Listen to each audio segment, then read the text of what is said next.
This podcast contains explicit content and is intended for mature audiences. Listener discretion is advised. Don't say we didn't warn you.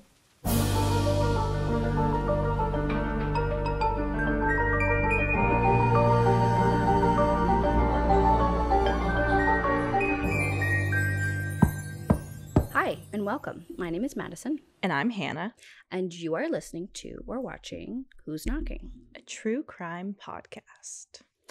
Here we are with part 3 of our Dennis Rader, aka BTK, series.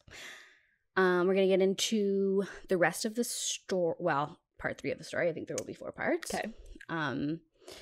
This is part 3.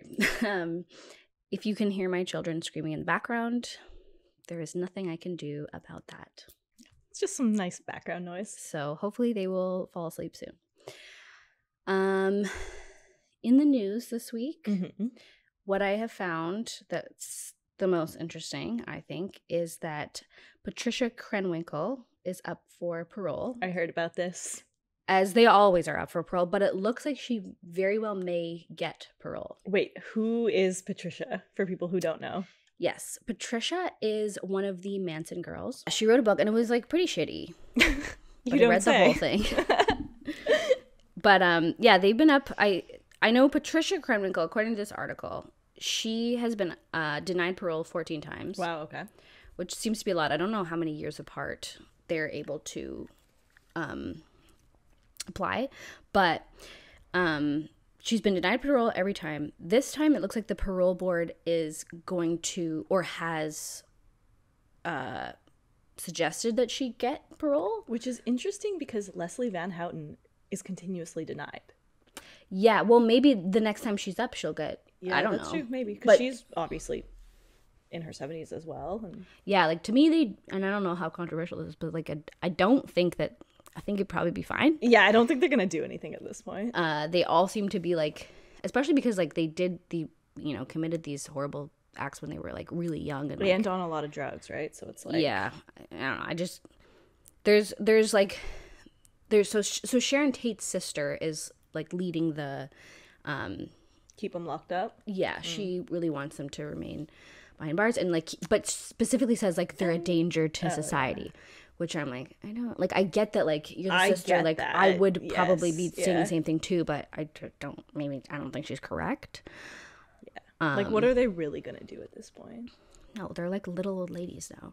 Oh, So I don't know, but I thought that was pretty interesting. really interesting. Yeah, because One- I believe, and I don't know, I could be incorrect about this, but I believe they were going to get a death sentence, but then during the process, the death sentence was overturned or something like that. Yeah, they California ruled the death sentence unconstitutional, I think, or but California got rid of the death penalty. Yeah. So all of their convictions got Life. turned into life. Yeah. So that's kind of crazy. Which happens so often. Like there's so many cases. I think it was the Donald Harvey case, and that actually like a similar thing happens in this case. I won't say what it is because I'll get to it when I get to it. Okay.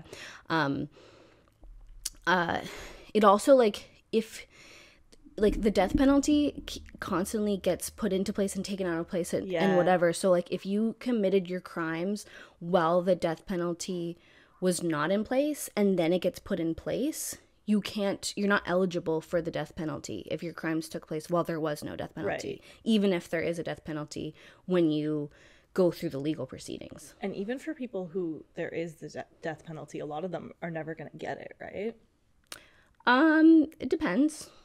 But yeah, it's a long, like when there is a death penalty case, you have the right to appeal a lot.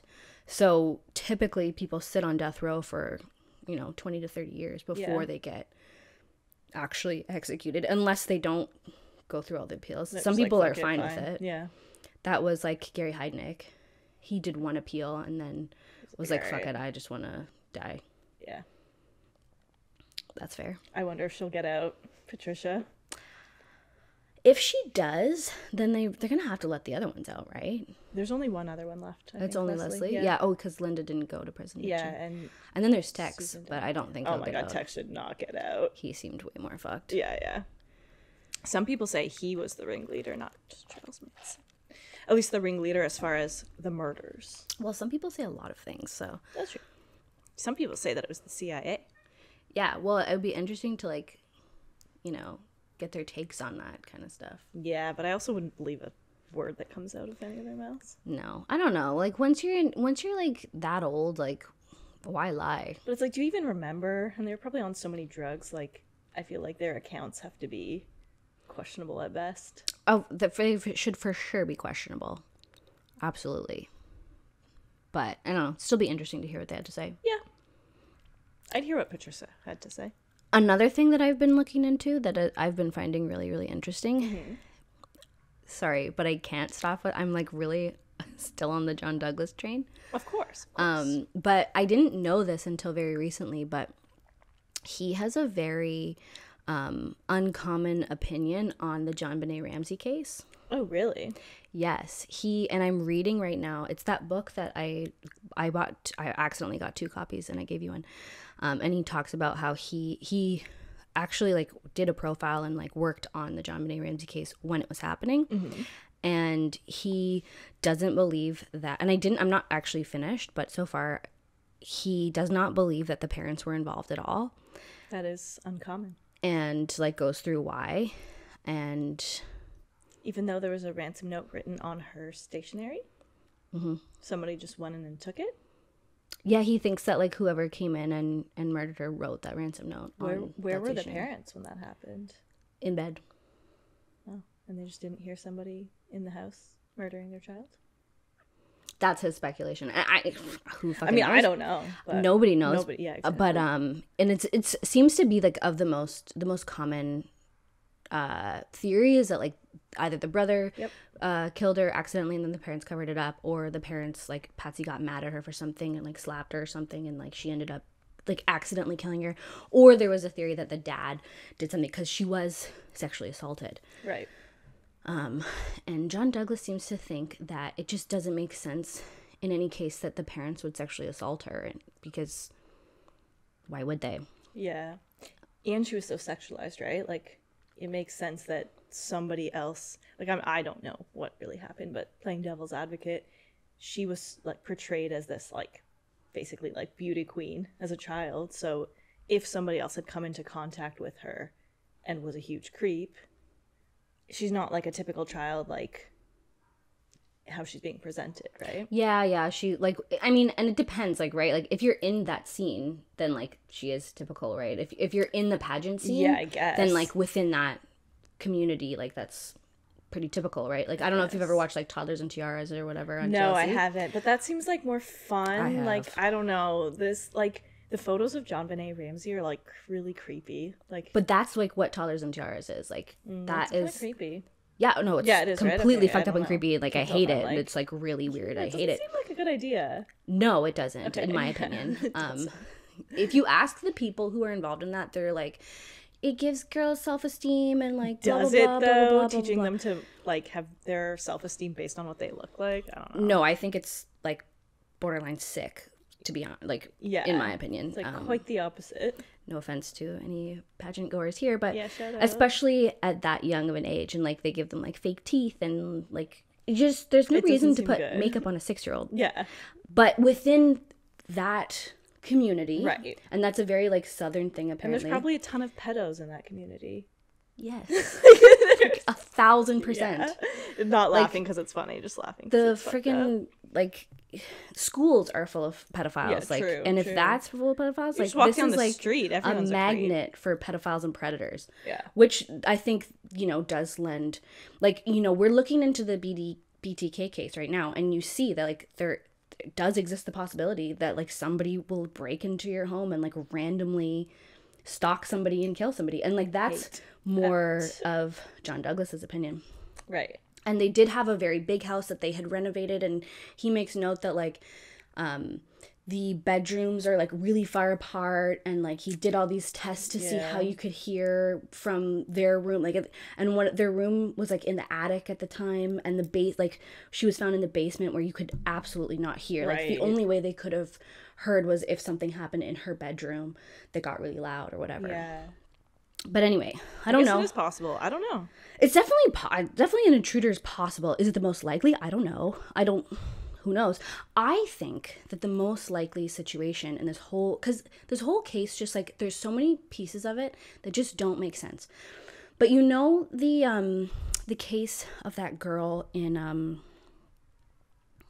what was it? They recently did a new documentary on it, which I didn't watch, but the one who was found in the water tower. Yeah, Eliza Lamb. Yeah, so that whole situation was like nobody could put it together. Nobody could figure out how she got in there because somebody said that the thing was on top, this, right? Yep.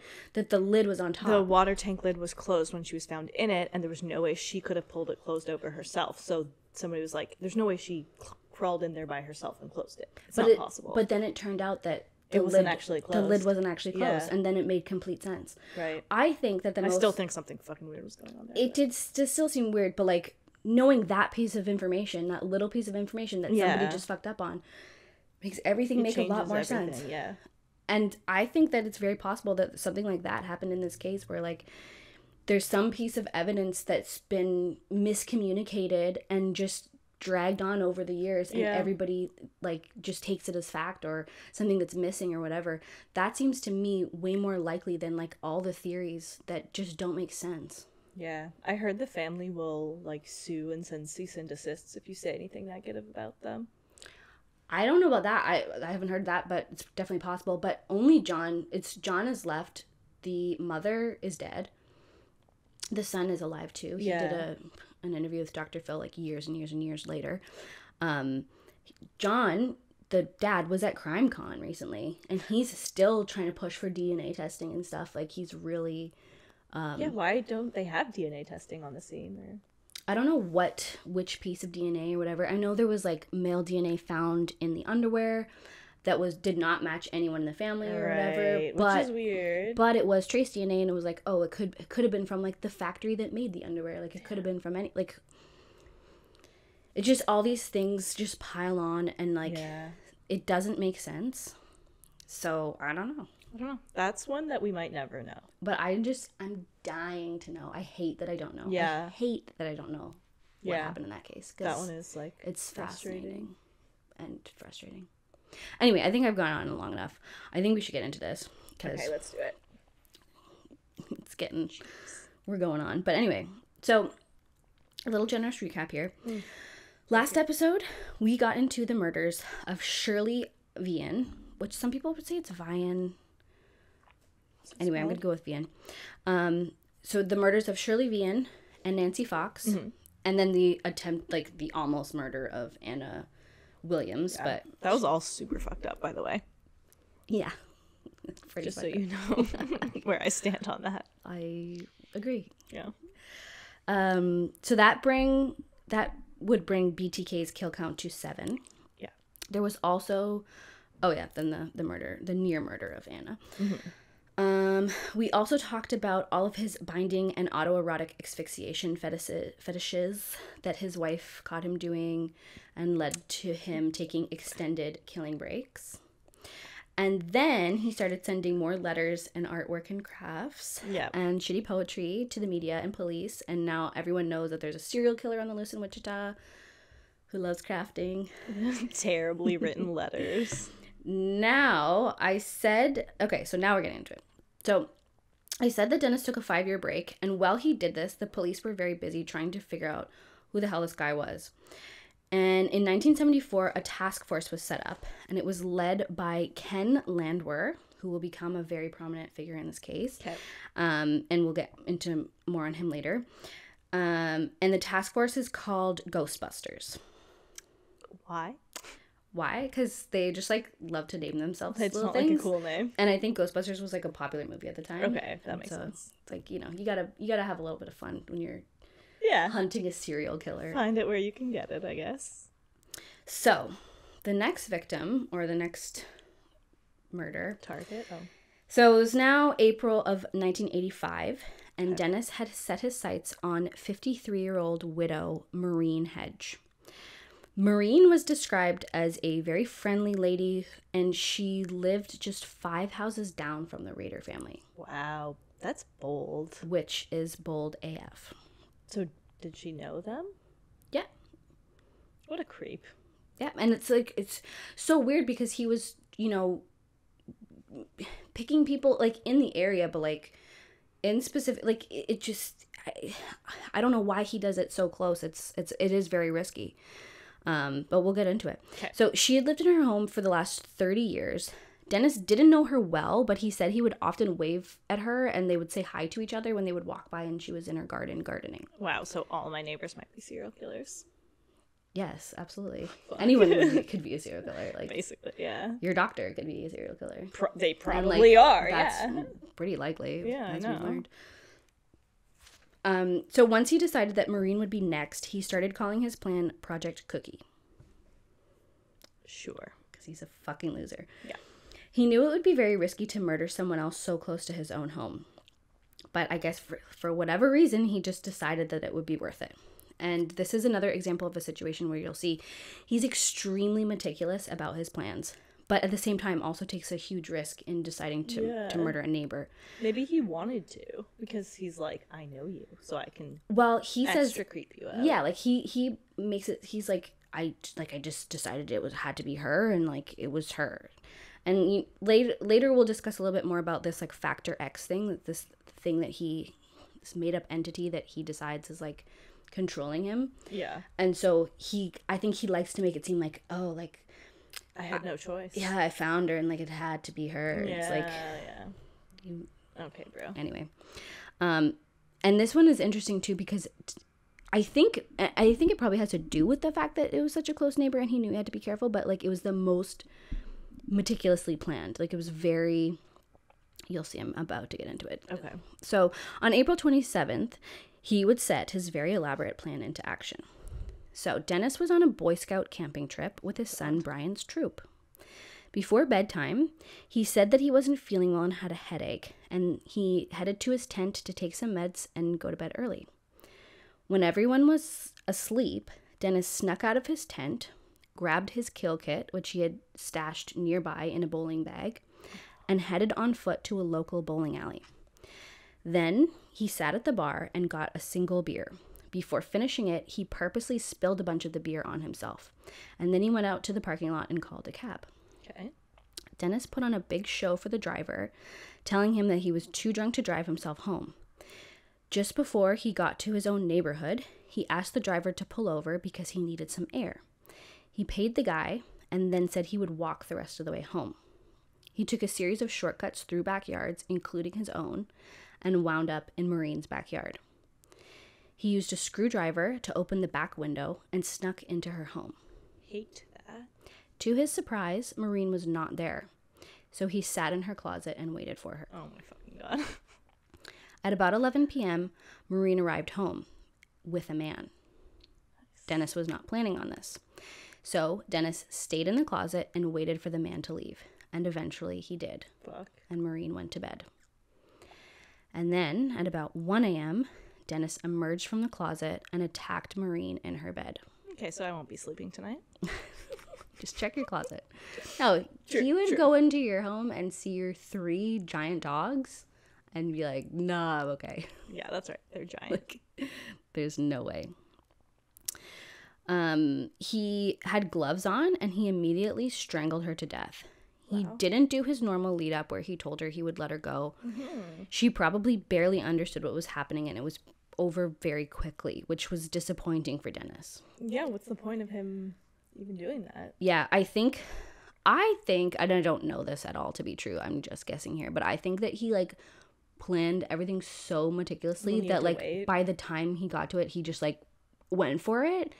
And it's especially because like he was expecting this to happen like so much earlier. He's probably so bored. Sat waiting for her, and then like the guy left, and he still waited for her to go to sleep. Like he just like did it. I don't know, but definitely I think he was not satisfied with this. Although wait, because he does do some more things. Weird. Okay. So after she was already dead, he handcuffed her and used a garrote on her neck, which was like super overkill.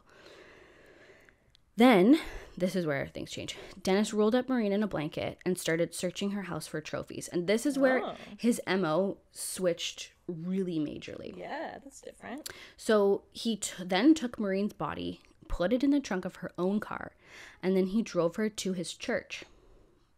Okay. Dennis was very involved in the church, and he had keys to the building. Days earlier, he had blacked out the basement windows in preparation for this very night. Oh, come on.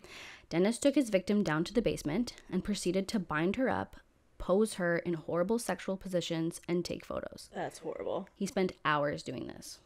Wow. So, I don't know, maybe, like, yeah, he said he was disappointed with, like, how quickly it was over, but then, I guess, because of that, but he planned to do this. So, he knew that he was going to do this. He had all his equipment, and, yeah, blacked out the windows. I guess he just wanted more photos. And, like, how fucked up is it that he did that in the church basement? Yeah, that's true. I mean, it doesn't really matter where you do it, but I guess it's worse. It's just like being in the church, yeah. You fucker. Don't do it in the church, man. That's just that crazy. Church is haunted for sure now. Where he like brings his family for services and like pretends he's like a church going. Is anything sacred to him? No, but it's like Jesus Christ, man. Like, yeah, that's fucked up. Holy shit. So when he was finished, he packed her back up, he put her in the car and drove her 6 miles away, and he dumped her in a ditch and covered her with leaves and sticks. Well, that is different. Yeah, this is the first time he's dumped, I think this is the first time that he's taken the body out of the crime scene.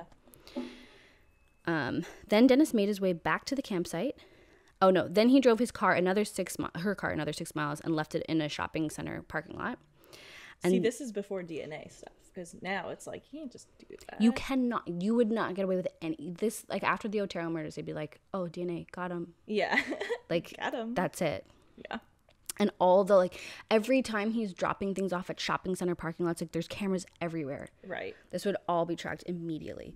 Even cars. Like, recently, a friend of Chris's mom had her car stolen. And within days, they found it. Nice. They tracked it down with the Sirius radio that she wasn't even a member of. Yeah, everything has tracking devices now. Yeah, and then you track it down to the parking lot or whatever. There's a camera there. Like, it's, yeah. This is why I think the, like, golden age of serial killers in, like, the 70s and 80s or whatever, like, It's not that we have, like, less people who want to do that. It's that it was, like, way easier to get away with. Yeah. So Dennis made his way back to the campsite and into his tent before everyone started waking up, and he was fresh and ready, making breakfast for the boys in the morning. What a dick. Wow. Can you imagine? And it's like, yeah, no wonder his son never thought anything. Like, yeah. To his knowledge, his dad was just sleeping in his tent. That's crazy. He had a little headache. Wow. Maureen was found 6 days later, exactly where Dennis had left her, and the police failed to link her murder to BTK. That's so sad. Again, this was because of the massive change in MO. He had never taken the body out of the crime scene, so there was no reason for them to link it to... Which makes sense, but it's almost like he wants the police to know he's out there to get the, like, ego boost, but he doesn't want to quite be caught yet. Yeah. Well, that's the whole thing. I think he's trying to balance, like, I don't want to get caught. But I desperately need attention. But everybody needs to know it was me. Yeah. But I think he also, like, loves telling them. And I think he loves sending letters being like, come on, guys, you can't even put it together. Yeah. Idiots. Yeah, definitely. So. Wow. So that one, to me, that the, like, preparation for that and the, like, the fact that he was, like, at a Boy Scout retreat. I know. That is so fucked up. It's super fucked up. And it's terrifying. Poor Boy Scouts. Like, you don't even know, like, how, like, what is sacred. You can't even trust your Boy Scout leader. And then, like, I mean, was that a question? I mean, I feel like there's probably a lot of predators in the Boy Scouts. It's so sad. This world is so sad. It's just like anything with like innocent children. It's like, I just think there's predators everywhere. There are predators everywhere. I know. There are. There are and there Everyone's aren't. Like, it's still a very rare occurrence, I think. I guess. In like statistically. Yeah. But it also, is it? You know? It's just like, my God. Yeah. Don't trust anyone. Yeah. Anyway. That's pretty fucked up. That's fucked up. I guess he never, like, harmed any of the Boy Scouts, technically. No. But he was just, like, a major creep on the side. Yeah, like, luckily he didn't like little kids. Like, yeah. Otherwise he probably would have. For sure. It just wasn't his, like, victim profile. Yeah. Although he did kill 2 little kids. Yeah. But that was more just, like... Like it wasn't like specifically targeting the kids. It was as part of the family, right? Well, Josephine seemed to be like the one he focused on. Yeah, that's and true. She was 11 years old. And then now he's going for older women. And yeah, well, he seems to shift to a lot of older women. The next one is not older, but the one after that is older. And he does, in his writings and his stories, he talks a lot about young girls. Yeah, he's so weird. It's hard to know what's true with him, though. Because a lot of the stuff he talks about wanting to do, he never does, right? I think also, like, I don't think it's, like, the victim that matters to him. It's, like, the fear and, like, everything. The like, control. That's what it is. Yeah. So, yeah, that was not the Boy Scout murder, but the murder of his neighbor, Maureen Hedge. And then it's like, his family is probably like, oh my God, like. Our neighbor, what happened? And he's probably like, oh, like loving that. So fucked up. So that one happened in 1985. The next one, we are now in September of 1986. And Dennis Rader decided on his next victim. And this was 28-year-old mother of two, Vicky Wegerle. Okay. She was a piano teacher and another, family woman. She's got 2 kids. By all accounts, like a great lady that he's just going to take out of the world. Yep. Dennis Rader planned this project out with precision. A little after 10 a.m., Dennis showed up at Vicky's next-door neighbor's house dressed up as a telephone repairman. Wow. Dennis had fashioned his own little costume with a hat and a name tag, all homemade. Wow, that's like next level arts and crafts now. And you could tell he was very proud of this. He loves a uniform, let's recall. He made it all himself. He told this neighbor, who was this old lady, that he needed to check some bullshit telephone problem. And he didn't go inside of her house, but he was like, I just need to go around the side of your house. And she's like, okay, fine. You're like, no. And he pretended to do some stuff, and he brought all his tools and made it look super real. And while he was doing this, he could hear Vicky playing the piano next door and was checking it. After he finished up with the neighbor, he moved on to Vicky's home. He knocked on her door and she answered. She was home alone with her 2-year-old son. Ugh. He told her the same thing, that he needed to check out some telephone issues. And reluctantly, she let him in. And very quickly after Dennis entered the home, he pulled out a gun and forced her into her bedroom, leaving the 2-year-old boy alone in the living room. Aww. Just so sad. He used the "I'm a sexual predator, just here to rape you and leave you" routine to try to calm her down, but that did not really work on Vicky at all. Does that calm anybody down? I don't think it calms them internally, but it subdues them. Right. So she put up a huge fight, and she told Dennis that her husband would be coming home soon for lunch, which was actually true. Okay.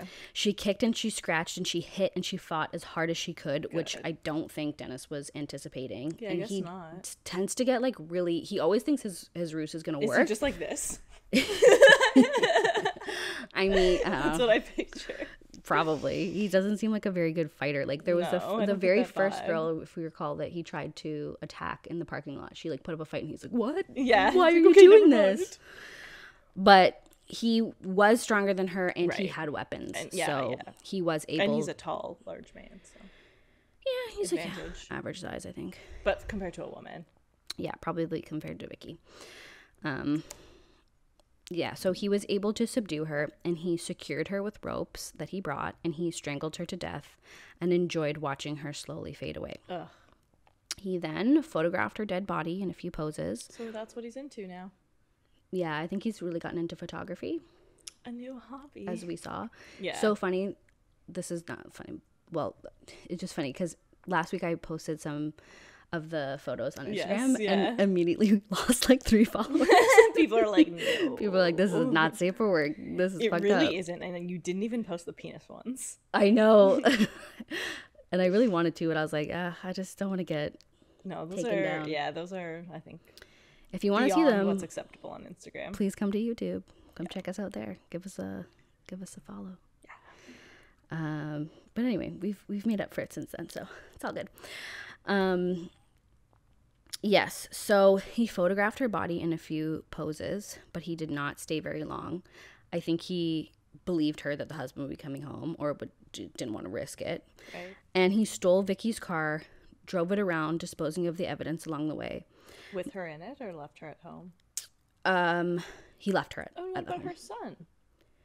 He left the son just chilling in the living room. Okay, bye. Mm-hmm. And the son didn't notice, like, anything happened to his mom? I think, like, it's hard to know. They put him in front of an iPad, didn't they? I don't think they had iPads in 1985. It's just the way to subdue children. Yeah, well, a 2-year-old, and they're just like, okay. A little 2-year-old, but, like, he was probably just, like, sitting there. And I think, like, the way it was described is that, like, he was kind of, like, he did seem confused. Like, he wasn't just, like, nothing's happening, but he's, like, 2 years old. Like, he doesn't really know what's up. Yeah, it's like, well, you just hung out with Noah. He's 2. Yeah. He seems pretty aware. Yeah, it's true. But some kids, you know, everyone's different, right? That's true. Noah's a little crazy. In a good way. In a very good way. Very good way. But anyway, so then Dennis got out of there. Where am I? Yes, so he drove Vicky's car. Right. And he was just like throwing all of his costume pieces out of the window, getting rid of them. His precious costume. I know. Well, he probably was really upset to be parting ways with it, but knew he had to. So hard on that. It was very soon after the murder, and it's very unfortunate to think about, but it was very quickly after the murder that Vicky's husband arrived home. So sad. And found his unattended son and his dead wife. Yeah. And this is really upsetting. So Vicky was rushed to the hospital, and as paramedics attempted to revive her, but their efforts were in vain. She was already dead. Right. And then at this time, Dennis made his way back to the neighborhood to pick up his own car, and then he took off. Now, the upsetting part is that Bill Wiggerly, Vicky's devastated husband, then became the primary suspect for Vicky's murder. Shit, of course, yeah. Bill failed 2 lie detector tests, one done by the police and one done by a private polygraph guy who Bill had hired himself. Get it together, Bill. Well, that's the thing about polygraph tests, right? You just fail them. And like another, like I was reading in the John Douglas book about John Benet Ramsey, he was saying like, I just don't believe in polygraph tests because, and I think what happened here is that probably Bill felt a lot of guilt over Vicky's death, and that read as him being guilty for murdering her. Right. Like a polygraph test can't determine the difference between those two things. So it's like, it just renders it completely useless. And I tend to agree. Polygraph tests are not good evidence. Well, they're not admissible in court, right? No, they're not admissible in court, but like people still like they're admissible in like the media deciding. But like, somebody in and this that's case what doing happened to Bill. Hypnosis to fucking find out what's going on, like. Yes, and how well did that turn out? The guy was like, "Oh, he's blonde." Yeah. Oh, he kind of looks like Bobby Lee. I also don't think hypnoticism is a good idea either. I like, feel like both of these things are kind of like. They're not a good use of. There's evidence of basically nothing. Yeah, it's hit or miss. That's what I'm saying. And like, if somebody says that they don't want to take a polygraph test, I do not think that is evidence of their guilt. Yeah. I think that's evidence that they're smart. Right. I agree with that. I would probably not want to take a polygraph test. Yeah, I agree with that. Because of what I know. Yeah. You know? You could just easily fail it, and I was like, well, I didn't do it, but. Yeah, exactly. Yeah. That's shitty, though. There was also DNA found under Vicky's fingernails, which did not match Bill. Okay, that's good. But was never matched with anyone else. And suspicion and judgment just seemed to follow him around for the next 18 years, as no one was completely sure of his innocence. That's super shitty. And they had no one else, so they were like, everyone just thought it was him. Most people, like in most cases, I would say it is the significant other. Well, yeah, that's the first person you look to. It makes sense why people would think that, but like, also there's a serial killer on the loose. Yeah. And I read something about the kids, and like they were. Like, other kids would, like, make fun of them at school and be like, your dad killed your mom. And it's just like... That's not something to make fun of! Yeah, but kids are assholes. Oh. Remember being one? No, I was cool as a kid. No, I'm just kidding. I don't remember. I actually don't really remember if I was, like... I remember there's some things in my childhood that I'm like, oh, I wish I did not do that. Like, that was mean, or, like, that was... And, like, not a lot. I don't think I was a mean kid, but, like, you know. No, I hear what you're saying. You do things that you don't think about. And and you, like, go along with the crowd and stuff. Yeah. Yeah. The kids are like, haha, your dad killed your mom. Like, what a horrible thing to say. That's really bad. Kids are just shitty. Yeah, that's really bad. Because they just don't know, you know. And it's not even true. Nah. And for 18 years. That's fucked up. That's so But they couldn't prove it. But now they could prove it. The DNA under her fingernails isn't his. It's like... Shouldn't that be enough? Well, she could have gotten DNA under her fingernails from a lot of things. It doesn't mean that he didn't kill her. Yeah. It means that whoever she scratched was not him. Yeah.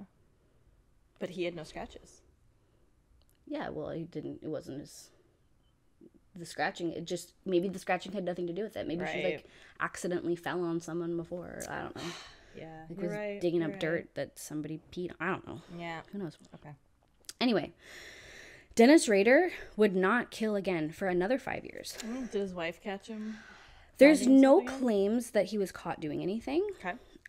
But I will say, I'll talk a little bit about what he was doing in these 5 years. Okay. So during these 5 years, he documented a lot of his life in his journal or diaries. He talked about his... It depends. If you call it journal, it sounds a lot cooler than calling it his diary. That's what I've been calling it, diary. I don't know if you've... 15-year-old girl. I don't know if you've ever watched the... I'm sure you have, The Office episode where they have the deposition and they're like, let's just take a look at Michael's diary. Yeah. He's like, what? And he's, dear diary, what could I say? Tan all over me, Jan all over me. Yes. And then XOXO Michael. Yes. So that's what I think of when I think of it definitely was an adult male thing. writing in his diary. And I'm a big journaler, so like not trying to make fun, but it's cute. Anyway, he documented a lot of his life in his diary, and he talked about his strong urge to kill, which he blamed on an entity called Factor X. Right. He wrote a lot about Factor X, which I briefly talked about before. Factor X was this entity that he used to blame his behavior on. Right. A criminologist named Dr. Scott Bond interviewed Dennis for his own book. His own book was called Why We Love Serial Killers, The Curious Appeal of the World's Most Savage Murderers. Mm-hmm. Which I think is a little... It's quite the title. Yeah, that's a controversial title. And I do not like to say I love serial killers. No, me neither. At all. You don't like to say you have favorite murderers? No. We'll go there. But no, I don't like to phrase things that way. I think that's not really cool. And I actually have been thinking about this a lot recently, but I think to me, it's like the people that I look up to in these cases are like the investigators who take them down, or like remember in the Khalil Wheeler fucking that guy's name. I know, Khalil Wheeler Weaver case. It's like the sisters who took it down. Like those are the like people that you look up to in these type of things. Like that's. But we're just fascinated by the murderers. Yeah, the murderers are fascinating. Yeah, but we don't like them. We think they're bad. I would not say that. Like we love serial killers. Would not definitely not. Do not think they're good at all. Yeah. Very bad people. We don't think Ted Bundy is hot. No, I don't. In an interview with A&E, Dr. Scott Bond was asked about his opinion when it came to Dennis's Factor X. And this is what he had to say. And I'm just using this as I'm sure a lot of people have talked about it. But anyway, quote, what he is attempting to do there is to neutralize his actions, deflect his guilt, as if to say, I'm no more responsible for killing than a venomous snake is. How can you blame me? He truly believes that God made him a natural-born predator, that this is his design, and therefore he's not culpable. In fact, he envisions himself as such a natural-born predator that in our correspondence, he signed his signature in cursive in the shape of shark's teeth, end quote. And I think that like this is basically... right? Yeah. It's him trying to and I don't know not how take much blame, essentially. Yeah, and I don't know how much Dennis believes this or how much he thinks that we'll believe it. Probably a bit of both. But yeah, I think I'm sure he has some degree of compulsion, but he's also able to blend into society enough that he has like a sense of like maybe not inherent morality, but he knows logically what morality is. He knows what he's doing is wrong. Absolutely. Yeah. Absolutely. He probably wants to be loved on some level. Or at least wants to be feared. Or conflates like power and attention as what love is. Yeah. Like that's his version of love. Like the thing that most humans desire is like to have that. But his thing is like I think he wants notoriety. And like I think in most fame. Seems to be like the expert opinions seem to think he's like a psychopath with extreme narcissistic tendencies. Yeah. So it's like and he lives this average life. So he's like he needs to get that like fame and recognition somehow. Yeah, he's just so fucked up. Yeah. Anyway, so he talked in his diaries. He talked a lot about Factor X. Okay. He wrote a lot about women and young girls and his fantasies about killing and raping them and how he would do it. But he never did rape them. No. What the fuck, man? Well, that's to me. It's like you can't do it. But it's like, can you physically not get it up to rape, or you're just like, I'm too nervous to do it? It's like they're dead. I don't. Like, yeah. If you want to rape, like, what's stopping you? I have no idea. It's weird. And that's, I think it's a very interesting part. Super interesting. Because he talks about it all the time. Yeah. So it's like either just... in his diaries, and like even when he talks about like, you know, in the example of the Anna Williams, when he's like, he sent her a picture of like, this is what I would have done to you. Right. And it's like he has that broomstick up her butt or vagina. And it's like, no, you wouldn't have. There, though. Yeah. It's like, dude, you would not have. Right. But why every time you haven't? Like, why do you say in your personal diary that you would? That's why I wonder if, like, every time he's like, okay, this time I'm going to do it. And then, like, every time he's just, like, too afraid. Remember, this man was a virgin until, like, age 28 or something, like, to, like, I don't remember what the actual age was. Right. But, like, he was, like, does he not know how to do sex? I think part of him, yeah. I think part of him. Yeah, but they're, like, subdued and sometimes dead. Look, none of this makes sense. No, it doesn't make sense. Okay. Serial killer. Yeah. Like, look what else he's doing. Yeah. So, it's like you can kill. Like, stuff is crossed. Like, yeah, it's not so right. Weird. Okay. Anyway, that he spent a lot of time writing about all this stuff.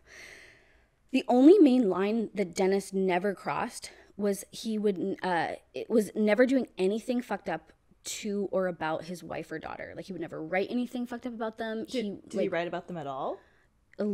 Barely. And he talked like a complete creep about his daughter's friends. Oh, gross. Disgusting. Foul. I don't like that. But he would, like, he'd still, like, protect them like a normal father. And he would never, like, I don't know if what serial killers or whatever, like, you know, he wasn't, like, beating his kids. Right, exactly. A lot of them are. There was the odd incident, like, there was 1 or 2 times that, like, his temper got out of control and his whatever, but, like, that's probably a very normal thing. Yeah. And also, like, imagine if his wife just found this diary. Like, where's he hiding it? Oh, I'll tell you later. Okay. This stuff comes in. Anyway, Dennis continued to evolve in his crafting.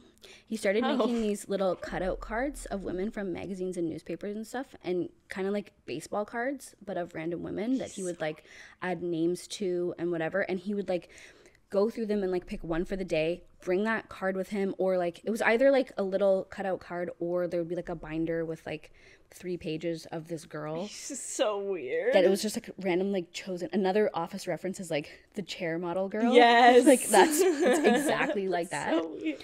And he would take So what you're saying is that he's Michael Scott, essentially? There, he has a little element of Michael Scott, yeah, yes. I'm seeing that. It's like Michael Scott crossed with Russell Williams is the vibe I'm getting. Michael Scott. Yeah.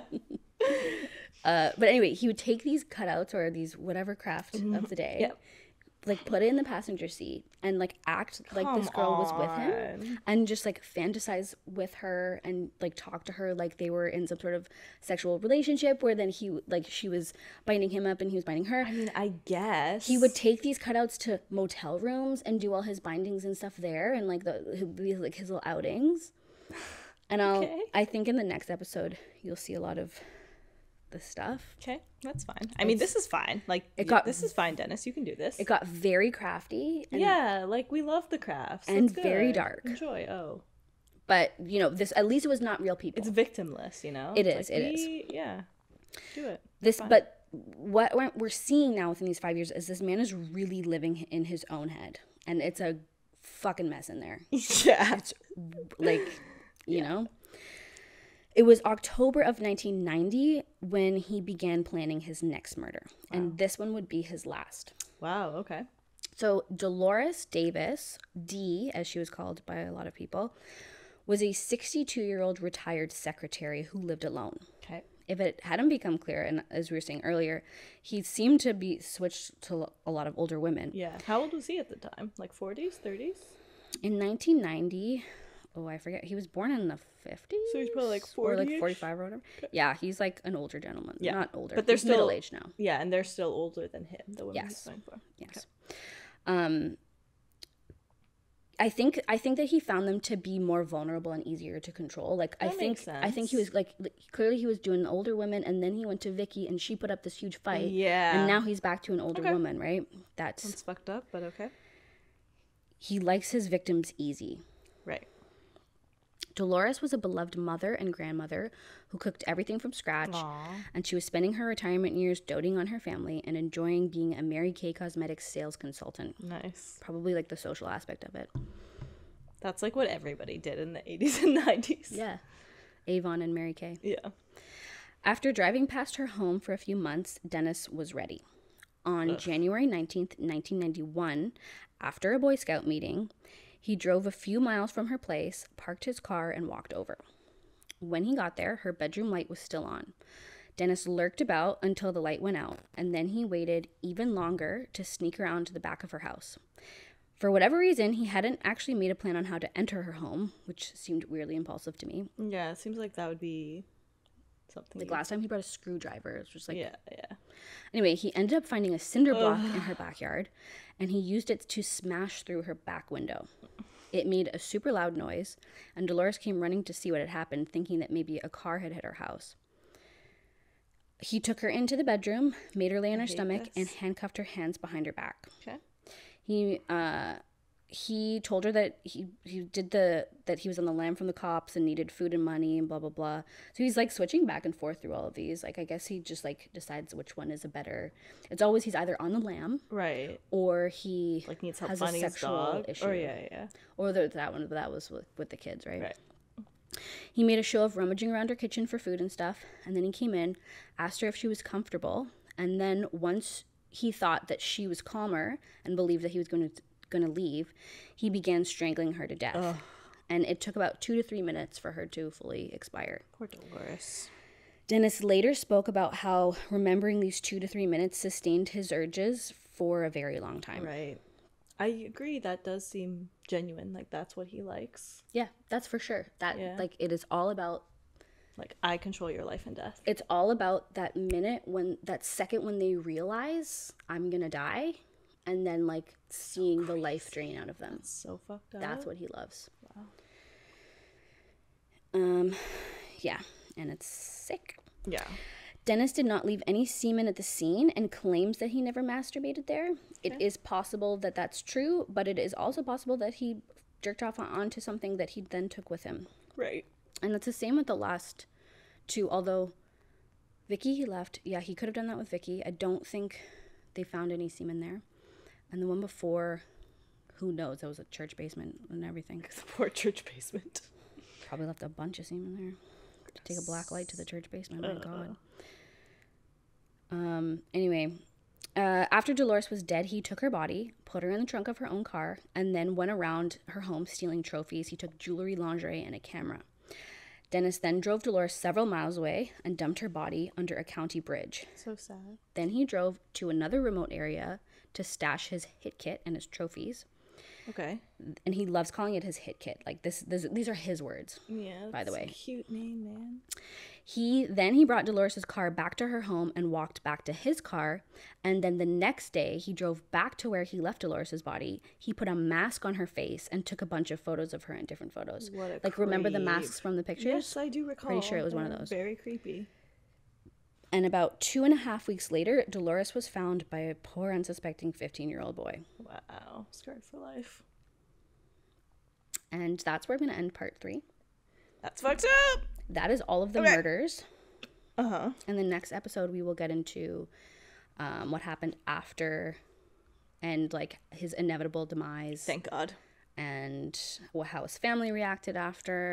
Okay. How he was caught. Like, it gets elaborate. Because this is 1991. He's not caught until 2004. Wow. So there's... And he stopped killing. Yeah. Interesting.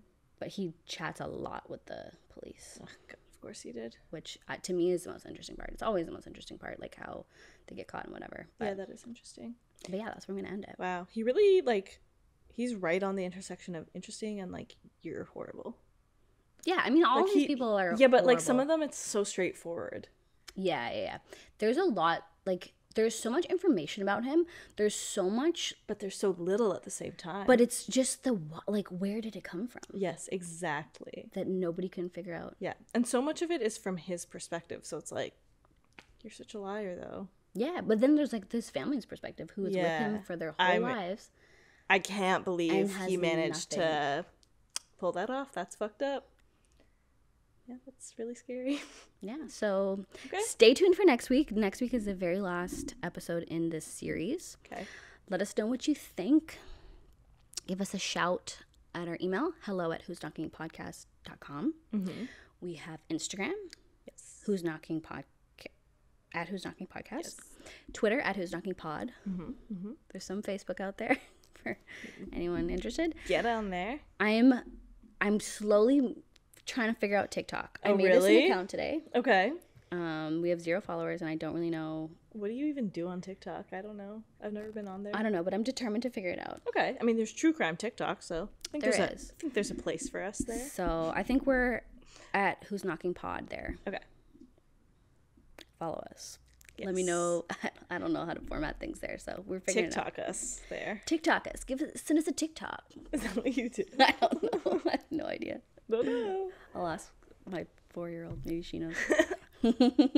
Okay, well, stay safe out there because you never know who's knocking. Good night.